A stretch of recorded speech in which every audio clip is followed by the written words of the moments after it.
For the majority of the globe, sand may appear to be an odd commodity, but it has become increasingly valuable as a result of rapid urbanization over the past decade. With high demand, illegal sand mining has created a global surge of gang violence as cities continue to crave concrete, glass, and asphalt. Watch the video till the end as we tell you about how the illegal sand mining works and the mafias that control it. Sand and its ever-increasing use. It is quite amazing if you think about the fact that the entire human civilization is built on sand. Since at least the time of the ancient Egyptians, people have utilized sand for construction. After the discovery of transforming sand into transparent glass, many important devices such as microscopes, telescopes, and other such devices were invented that fueled the Renaissance's scientific revolution. Fast forward to today, and sand is being used in a variety of products, including detergents, cosmetics, toothpaste, solar panels, silicon chips, and most notably, buildings, with each concrete structure made up of tons of sand and gravel, which is mixed with cement. Every year, around 40 billion tons of sand and gravel are being consumed by us. Due to such high demand, the riverbeds and beaches all around the world are being scrapped. Despite the fact that the supply of sand appears limitless, it is a finite resource just like any other. The global construction boom of recent years has sucked up massive amounts of sand and has made it so precious that it is being transported over great distances. Australia sends boatloads of sand to Arabia for reclamation projects. China, often termed as the world's largest builder, is also the world's largest sand consumer. During the first half of the 2010s, the Chinese poured more sand-based concrete than the United States did over the whole 20th century. China is followed by India, which is second in the world in terms of sand consumption. Furthermore, massive land reclamation efforts and rapid skyscraper construction in Dubai have depleted all neighboring resources. All of this usage is depleting the world's natural sand resources. Moreover, desert sand is often unsuitable for construction because it is molded by wind rather than water, making desert grains too spherical to bind together efficiently. The havoc caused by illegal mining. Since 2005, sand mining has obliterated at least 24 Indonesian islands. The majority of the items from those islands ended up in Singapore, which requires massive sums to continue its campaign of reclaiming land from the sea. In the last 40 years, the city-state has added 130 square kilometers to its land area, and it is constantly expanding, making it the world's largest sand importer. The collateral environmental damage has been so severe that sand exports to Singapore have been limited or banned in Indonesia, Malaysia, and Vietnam. All of this has resulted in an increase in illegal sand mining around the world. Multinational corporations are dredging up the sand with giant equipment in some locations, while locals haul it away with shovels and pickup trucks in others. Sand miners are moving to the seas as land quarries and riverbeds grow depleted, where thousands of ships are now sucking up massive volumes of the substance from the ocean floor. All of this has a negative impact on rivers, deltas, and marine ecosystems. From the California coast to Wisconsin's lakes, sand miners are blamed for beach erosion, water and air pollution, and other evils. Rivers are also being altered as a result of sand mining. Water tables fall when rivers lose their sand, which is a serious worry in countries like India, where millions already endure record water shortages. Sand mining has also degraded river deltas across Asia, exposing coastal communities to significant land loss and exacerbating the effects of climate change-related sea level rise. India's Uttar Pradesh has even ordered a mining moratorium until its rivers can replenish their sandy bedrock, with large-scale industrial operations prohibited in other regions. The Mafia. Huge profits from India's construction boom are helping to keep the sand mining frontier uncontrolled. The mafias in charge of these different sand mining locations keep the workers in makeshift camps on the riverbank. Thousands of men work in shifts to fill 300 trucks a day with sand at a single huge operation on the Son River in Bihar, earning 500 rupees, which is just $7 per truckload. People who stand up against the sand mafia are either killed or seriously injured.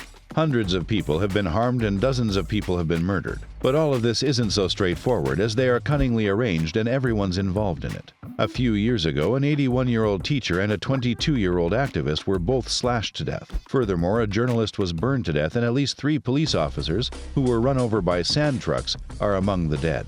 You're probably wondering how and why the governments are allowing this to happen. The powerful sand mafia in India involves many well-known businessmen and politicians, not to mention the police, whose part of the royalties is enough to inflate the price of this scarce river sand. And it's not just India. Many other countries are experiencing similar problems. 2 Kenyan truck drivers perished in a fiery explosion at 2 a.m. a few years ago on the Muini River, some 60 miles southeast of Nairobi, while loading their vehicles with mined sand. They were assassinated by a mob of local teenagers who converged on them. The assailants set fire to the lorries and burned the drivers to such an extent that they weren't even recognizable. This was just one of the incidents in a string of recent acts of violence in Makueni County, which is a poor rural area with a population of just under 1 million people. Other cities in Kenya, as in the rest of the developing world, are also expanding at breakneck speed.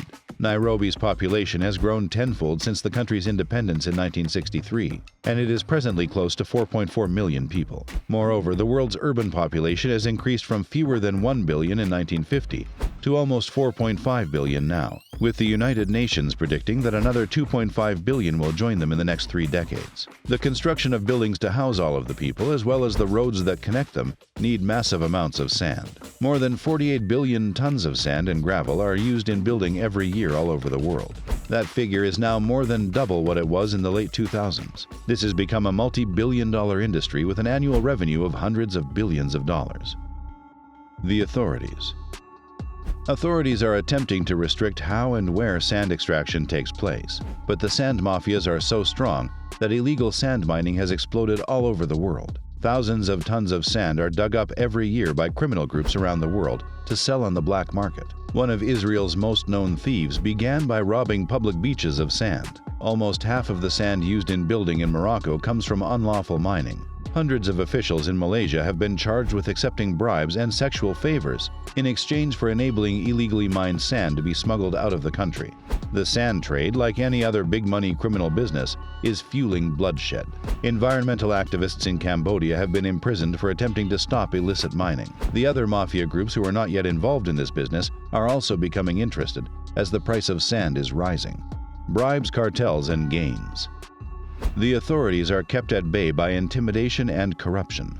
In numerous nations, police and government employees attempting to stop the illegal sand trade have been beaten, shot at, and even killed. As a result, bribery is frequently used and accepted.